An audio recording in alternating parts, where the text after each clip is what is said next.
விசிகா போட்டியிடும் 8 தொகுதிகளிலும் அவர்கள் தோற்கடிக்கப்பட வேண்டும். தலித் ஆக்டிவிஸ்ட் மரியா ஷாலின் லாரன்ஸ், இவங்களை பத்தி நீங்க கேள்விப்பட்டிருப்பீங்க. இவங்க சொன்ன ஒரு ஸ்டேட்மெண்ட் தான் இந்த ஸ்டேட்மெண்ட் சமீபத்தில் பரபரப்பாக பேசப்பட்டு வருது. அதை பத்தி நம்ம இந்த காணொலியில பார்க்க போறோம். அன்பு உறவுகளே, உங்களுடைய தொடர் ஆதரவுக்கு நன்றி. நீங்க தொடர்ந்து ஆதரவு கொடுக்கறதால தான் என்னால நல்லா அந்த காணொலியை போட முடியுது. இப்ப எலெக்ஷன் நேரம் நெருங்குறதால நம்ம நிறைய காணொலிகள் இனிமே போடணும். அதனுடைய முதல் ஒரு காணொலியாக, எலெக்ஷனுக்கான முதல் காணொலியாக நம்ம இந்த தலித் ஆக்டிவிஸ்ட் ஷாலின் மரியா லாரன்ஸை பற்றி தான் நம்ம இதில் எக்ஸ்போஸ் பண்ண போறோம். இப்ப இதுல இவங்க தொடர்ந்து தன்னையே ஒரு தலித் ஆக்டிவிஸ்ட்னு சொல்லிக்கிறாங்க. தன்னை ஒரு எழுத்தாளர்னு சொல்லிக்கிறாங்க. அதாவது ஒண்ணு தலித் ஆக்டிவிஸ்ட், ரெண்டாவது எழுத்தாளர். நிறைய புத்தகங்கள்லாம் எழுதிருக்கிறாங்க. சோசியல் மீடியாவில் ஆக்டிவா இருக்கிறாங்கன்னு நிச்சயமா அவங்க ஆக்டிவா தான் இருக்கிறாங்க அப்படிங்கறத நம்மளால புரிஞ்சுக்க முடியுது. ஆனா இப்ப இதுல இவங்களுக்கு என்ன பிரச்சனை என்னன்னா, இவங்க தலித் ஆக்டிவிஸ்ட்னு சொல்றவங்க விசிகாவை ஆதரிக்க வேண்டாம். அது அவங்க ஆதரிக்கிறதும் ஆதரிக்காம இருக்கிறதும் அது அவங்களுடைய தனிப்பட்ட கருத்து. அது நம்ம அதுல தலையிட விரும்பல. ஆனா அவங்க தன்னையே தலித் ஆக்டிவிஸ்ட் சொல்லிக்கிட்டு அவங்க கண்மூடித்தனமா விசிகாவை எதிர்க்க வேண்டியது, திமுகவை எதிர்க்க வேண்டியது, திராவிட கழகத்தை, அதாவது இந்த மூணு இயக்கங்களையும் இந்த மூணு கட்சிகளையும் தான் இவங்க கண்மூடித்தனமா எதிர்க்கிறாங்க அப்படிங்கிறது தான் நம்மளுடைய ஒரு கன்சர்னா இருக்கு. இவங்க ஒருத்தர் ஆதரிக்கிறாங்கல்ல எதிர்க்கிறாங்கிறது அவங்க தனிப்பட்ட விஷயம். ஆனா நான் எந்த கருத்தியலும் பார்க்க மாட்டேன், ஐடியாலஜியும் பார்க்க மாட்டேன், பிரின்சிபலும் பார்க்க மாட்டேன், நியூட்ரலிட்டியும் எதுவுமே பார்க்க மாட்டேன். Anything that comes from DMK and anything that comes from VCK I will oppose அப்படிங்கிற மாதிரியான ஒரு மனோபாவம், ஒரு மனோநிலை அல்லது ஒரு எதிர்ப்பு மனோநிலை இவங்கள்ட்ட இருக்கிறது தான் நம்ம இவங்களை எக்ஸ்போஸ் பண்ண தோணுது. நம்ம தொடர்ந்து இவங்களுடைய சோசியல் மீடியா போஸ்டுகள் எல்லாம் பார்த்துட்டு வரோம். அதுல இவங்க வெளிப்படுத்துற அந்த வன்மம் இருக்கு பாருங்க, அந்த ஒரு வெனமஸ் ஆட்டிடியூடு டுவர்ட்ஸ் விசிகே அப்படிங்கிறது தான் ஏங்கிறதா நமக்கு புரிஞ்சிக்க முடியல. இப்ப இவங்களுடைய இந்த விசிகே அல்லது திமுக எதிர் மனோநிலையை எப்படி புரிஞ்சுக்கணும்னா, அவங்க அந்த சமீபத்துல 2 ட்வீட் போட்டிருக்கிறாங்க. ஒண்ணு விசிகே போட்டியிடும் 8 தொகுதிகளிலும் அது தோற்கடிக்கப்பட வேண்டும் அப்படின்னு சொல்றாங்க. ஒண்ணு. ரெண்டாவது என்ன சொல்றாங்கன்னா, இந்த 8 தொகுதியில 2 தொகுதி பொது தொகுதி கிடைச்சிருக்கு விசிகாவுக்கு. அந்த பொது தொகுதியில ஒரு தலித்தை நிறுத்த முடியுமா அப்படிங்கிற மாதிரி 2 ட்வீட் போட்டிருக்காங்க. இப்ப நம்ம இந்த முதல் ட்வீட்டுக்கு வருவோம். சரி, 8 தொகுதிகளிலும் விசிகே தோற்கடிக்கப்பட வேண்டும்னா வேற எந்த கட்சி அங்க ஜெயிக்கப்பட வேண்டும்? அது 8 தொகுதியில 6 தொகுதி ரிசர்வ் தொகுதியா இருக்கு அப்படிங்கிறத பாக்குறோம். இப்ப இந்த 6 தொகுதியில விசிகா தோற்கடிக்கப்படணும்னா வேற யாரு ஜெயிக்க வைக்கணும்? அப்ப இவங்களுக்கு திமுக ஆதரவு பெற்ற, திக ஆதரவு பெற்ற விசிகாவினுடைய கேண்டிடேட்ஸ் தோற்கப்படலாம். ஆனா அதே தலித் கேண்டிடேட்ஸ் ஏடிஎம்கேலயோ இல்ல பிஜேபியிலயோ இல்ல என்டிஏ கூட்டணியிலயோ இருந்து வந்தா அவங்கள நம்ம ஆதரிக்கலாமாமா? அது நல்ல விஷயமாமா? அது எந்த வகையில நல்ல விஷயமா இருக்க முடியும்? ஸோ இந்த பெண்மணி இந்த கேள்விக்கு தான் பதில் சொல்லணும். முதல் கேள்விக்கு என்ன பதில் சொல்லணும்னா, இப்ப விசிகே தோற்கப்பட்டு விட்டால் அந்த இடத்துல இவங்க யாரை சப்போர்ட் பண்ணுவாங்க? யார் விசிகே கேண்டிடேட்ஸை விட நல்லா தலித்துக்கு ஆதரவா செயல்படுவாங்க? அல்லது தலித்திய கொள்கைகளை, தலித்திய கோட்பாடுகளை, தலித்திய கருத்தியலை விடுதலை சிறுத்தைகளை விட மிக வீரியமாக, மிக செம்மையாக அல்லது மிகவும் மூர்க்கமாக செயல்படுத்தக்கூடிய அந்த தலித்துகள் வேற கட்சியில இருக்காங்கன்னா அவங்க யாரா இருந்து இவங்க வெளிப்படையா சொல்லணும். முதல் விஷயம். ஏன்னா இவங்க 8 பேர் தோற்கடிக்கப்படணும்னு இவங்க சொல்றாங்க இல்லையா? அப்ப யார் வெற்றி பெற வைக்கப்படணும்? யாரை இவங்க சப்போர்ட் பண்ணுவாங்களாம்? இவங்க சொல்ற கேண்டிடேட்ஸ், வெற்றிக்கான கேண்டிடேட்ஸ் வேற யாராரு? விசிகே கேண்டிடேட்ஸை விட அவங்க எல்லாம் திறமையானவங்களா? விசிகே கேண்டிடேட்ஸை விட ஃபீல்டு ஒர்க்ல அவங்க எல்லாம் நல்லா செயல்படுவாங்களா? அல்லது விசிகே கொள்கையை விட அவங்க கொள்கை பிடிப்பு அதிகம் உள்ளவங்களா? அந்த மாதிரி ஆட்கள் இவங்க தொடர்ந்து சப்போர்ட் பண்ணுகிற புரட்சி பாரதத்துல யாராவது அந்த மாதிரி 8 கேண்டிடேட்ஸ் இருக்காங்களா? அல்லது இவங்க மறைமுகமா சப்போர்ட் பண்ற பாஜகவினுடைய அந்த கட்சியில இருந்து 8 கேண்டிடேட்ஸ் இருக்காங்களா? இல்ல இந்த 2ஐயும் விட்டுருங்க, பாஜகவும் விட்டுருங்க,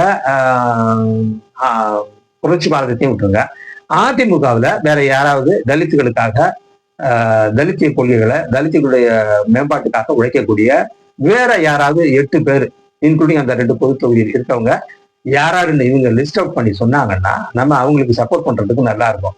அதை விட்டுட்டு 8 தொகுதியிலையும் தோற்கடிக்கப்பட வேண்டும் இங்க பொதுவான இந்த மாதிரியான ஒரு ட்வீட் போடுறது என்பது இவர்களுடைய ஒரு போலித்தனத்தை தான் நமக்கு வெளிப்படுத்து. இந்த போலித்தனத்தை தான் நம்ம எக்ஸ்போஸ் பண்ணோம். ஏன்னா இவங்கெல்லாம் வந்து தலித் ஆதரவாளர்கள் என்று சொல்லிக்கொண்டு தலித்துக்கு விரோதமான செயல்பாடுகள்ல இவங்க மறைமுகமாகவும் நேர்முகமாகவும் இறங்கிட்டு இருக்காங்கிறது தான் நமக்கு ஒரு வேதனையான விஷயமா இருக்கு. நமக்கு இவங்க மேல தனிப்பட்ட முறையில எந்த வெறுப்பும் கிடையாது. ஒரு தலித் ஆக்டிவிஸ்ட் சொல்றாங்கன்னா நம்ம அவங்களுக்கு மரியாதை தான் கொடுக்கணும். ஆனா அவங்க பேசுற அந்த அரசியல் அல்லது அவங்க எடுத்து சொல்ற கருத்தியல் இதெல்லாம் நம்ம வெறுப்பணும். இதுல கண்டிப்பா நம்ம வெறுப்புட்டு தான் ஆகணும். ஏன்னா வந்து ஒரு 30 ஆண்டுகள் வந்து களத்துல இருக்கிற விசிகாவை விட இல்ல மிகவும் அரசியல் மயமாக்கப்பட்ட அரசியல் கருத்துக்களை தெளிவாக பேசுகின்ற தெளிவாக செயல்படுகின்ற களத்தில இறங்கி மக்களுக்காக தினம் தினம் உழைத்துக் கொண்டிருக்கிற திருமாவளவனுடைய அந்த தொண்டர்களை விட வீரியமாக செயல்படக்கூடிய வேற யாராருங்கிறது இவங்க லிஸ்ட் அவுட் பண்ணி சொல்லட்டும். இவங்க அதிமுகவில் இந்த ஆள் இருக்கிறாங்க, இல்ல பாஜகவில் இந்த ஆள் இருக்கிறாங்க, இல்ல இவங்க சப்போர்ட் பண்றாங்க இல்லைங்களா புரட்சி பாரதம், அதாவது திருமாவுக்கு எதிராக நிறுத்துறாங்க இல்லையா மூர்த்தி, இந்த கட்சியில வேற யாராவது இருக்கிறாங்களா, இல்ல இவங்களே இறங்கி செய்யட்டும், இவங்களே அந்த 8 பேரை காட்டட்டும் நமக்கு, இவங்கெல்லாம் வந்து நல்ல நல்ல கேண்டிடேட்ஸ், விசிகாவை விட நல்லவங்க இவங்க அப்படிங்கிற மாதிரி அந்த கருத்தியல் வெளிப்படுற மாதிரி இங்க ஒரு 8 பேரை அவங்க சொல்லட்டும், நம்ம தொடர்ந்து அவங்களுக்கு ஆதரவு கொடுக்கலாம் அப்படிங்கிறதா நம்முடைய முதல் கேள்வி. 2வது கேள்வி இன்னொன்னு என்ன சொல்றாங்கன்னா, அதாவது இந்த 8 பேர்ல 2 பொது தொகுதியில தலித்தை நிறுத்த முடியுமான்னு கேட்கிறாங்க. இது வந்து ரொம்ப மட்டமான மிகவும் சப்பைத்தனமான அல்லது ஒரு ஒரு புத்தி இல்லாத ஆர்கியூ பண்ற அந்த ஆர்எஸ்எஸோட ஆர்கியூமெண்ட் தான் இந்த ஆர்கியூமெண்ட். ஆர்எஸ்எஸ் பிஜேபியினுடைய ஆர்கியூமெண்ட்டை தான் இவங்க அவங்களுக்கு பதிலாக இவங்க தலித்துங்கிற முகமூடி அணிஞ்சுக்கிட்டு கேட்கறாங்கன்னு தோணுது. அரசியலமைப்பு சட்டத்திலே வந்து தலித்துகளுக்குன்னு வந்து பொதுவாக்கப்பட்ட அல்லது அவர்களுக்கு உரிமை மயமாக்கப்பட்ட அந்த தொகுதியை விட்டுட்டு எதுக்கு அவங்க பொது தொகுதியில நிக்கணும்? What is the use? அதனால என்ன இப்ப அவங்க பொது தொகுதியில ஜெயிக்கிறதால இப்ப என்ன பண்ண போறாங்களா அவங்க? இப்ப பொது தொகுதியில ஒரு தலித் நின்னாலும் பொதுமக்கள் தான், மற்ற நான் தலித்ஸ் தான் வந்து ஓட்டு போட போறாங்க. அதே மாதிரி தலித்ஸுடைய ரிசர்வ் தொகுதியிலுமே வந்து தலித்துகளும் போடுவாங்க, பொதுமக்களும் போடுவாங்க. அந்த தொகுதியில எல்லாம் இருக்கு. என்ன மெஜாரிட்டி வந்து தலித்தா இருப்பாங்க அதுல ஓட்டு போடுறவங்க. அதுதானே ஒழிய நான் தலித்ஸோட சப்போர்ட் இல்லாம ஒரு தலித் வந்து ஜெயிக்கவே முடியாதுங்கிறத அம்பேத்கர் அந்த அன்னைக்கே சொல்லிட்டாரு. ஸோ எல்லா கம்யூனிட்டியுடைய ஒத்துழைப்பும் தேவை. அதுலயும் குறிப்பா பேக்வர்ட் கம்யூனிட்டியுடைய அதர் பேக்வர்ட் கம்யூனிட்டியுடைய ஒத்துழைப்பு நமக்கு மிக அருமையாக ரொம்ப அதிகமா தேவைங்கிறத அம்பேத்கர் வந்து தன்னுடைய ரைட்டிங்ஸ்ல நிறைய சொல்லியிருக்காரு. இவங்க அம்பேத்கரை படிக்கிறாங்களா என்னன்னு தெரியல. அம்பேத்கரை படிக்கிறாங்கிறாங்க, அம்பேத்கருக்காக தான் தன்னுடைய தலித் ஆக்டிவிசமா எல்லாம் பண்றோம்னு இவங்க சொல்றாங்க. இது எல்லாமே சொல்லி கூட திரும்ப அந்த ஆர்எஸ்எஸ் பாஜகவினுடைய அதே வந்து முழக்கத்தை கொண்டு வந்து வச்சுக்கிட்டு அதன் மூலமாக வந்து இதெல்லாம் விதண்டாவாதம். இதெல்லாம் எதுக்கு இந்த விதண்டாவாதம்? ஆஸ் பர் கான்ஸ்டிடியூஷன் வந்து ரைட்ஃபுல் ஷேர் வந்து ரிசர்வ் தொகுதி அது அரசியலமைப்பு சட்டத்திலே வந்து சட்டமாக்கப்பட்டு விட்டது. அதுல வந்து நிக்கிறது தான் வந்து சேஃப். அது அந்த மக்களுடைய வந்து அபிலாஷைகளை பூர்த்தி பண்றதுதான் நமக்கு முக்கியம் ஆகும். பொது தொகுதியில வந்து ஒரு தலித் வந்து ஏற்கனவே நின்று இருக்காங்க, பல பேர் நின்று இருக்காங்க, விசிகாவிலேயே கூட நின்று இருக்காங்க. அது பெரிய விஷயம் கிடையாது. அதை சேலஞ்ச் பண்ணி அதுல வெற்றி பெறுவதன் மூலமாக மிகப்பெரிய விஷயம் ஒண்ணு நல்லது ஒண்ணு நடந்துட போறது கிடையாது அப்படிங்கிறது நமக்கு எல்லாருக்குமே தெரியும். ஆக இந்த விதண்டாவிதமான இந்த கேள்வியை வந்து இவங்க கேட்கறது வந்து ஆர்எஸ்எஸோட ஒரு மவுத் பீஸா தான் இருக்கிறாங்க அப்படிங்கிறத நமக்கு தெரியுது. ஆக இந்த காணொலியில நம்ம தெரிவிக்கிற விஷயம் என்னன்னா, இந்த 2 கேள்வி, ஒண்ணு 8 தொகுதியிலும் விசிக தோற்கடிக்கப்பட வேண்டும்ங்கிற இவங்களுடைய அபிலாஷை, மற்றபடி பொது தொகுதியில ஒரு தலித்தை நிக்க வைக்க முடியுமாங்கிற இந்த 2 கேள்வியுமே வந்து மிக மட்டமான ரொம்ப சீப்பான ஒரு அரசியல் செய்யக்கூடிய ஒரு பெண்மணிகிட்டேருந்து தான், ஒரு ஆளுகிட்டேருந்து தான் இது வரும். அதாவது இந்த தலித் ஆக்டிவிஸ்ட்ங்கிறதால நம்ம வந்து நேர்மையான இந்த கேள்விகளை இந்த அம்மா முன்னாடி முன்வைக்கிறோம். எதுக்கு வந்து விசிக தோற்கடிக்கப்பட வேண்டுங்கிறது இவங்க வந்து ஒரு 3 காரணம் அவங்க சொன்னாங்கன்னா போதும் நமக்கு. அதே மாதிரி இந்த கேண்டிடேட்ஸை விட நல்ல கேண்டிடேட்ஸ் வந்து வேற எந்த கட்சியிலையும் இருக்காங்களா அப்படிங்கிறத இவங்க தெளிவுபடுத்தணும்.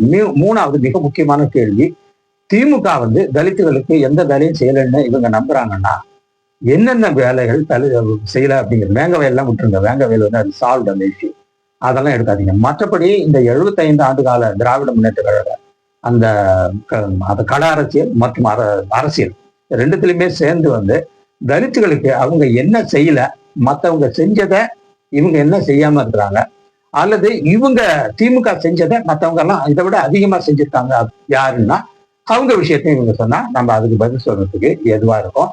இந்த பெண்மணி இந்த மாதிரி வந்து விசிக வெறுப்பையும் திமுக வெறுப்பையும் கைவிட வேண்டும். இல்லைன்னா இவங்க more and more she will be exposed. இதை தொடர்ந்து இவங்க நம்ம தோல்விக்கு தான் வேணும்.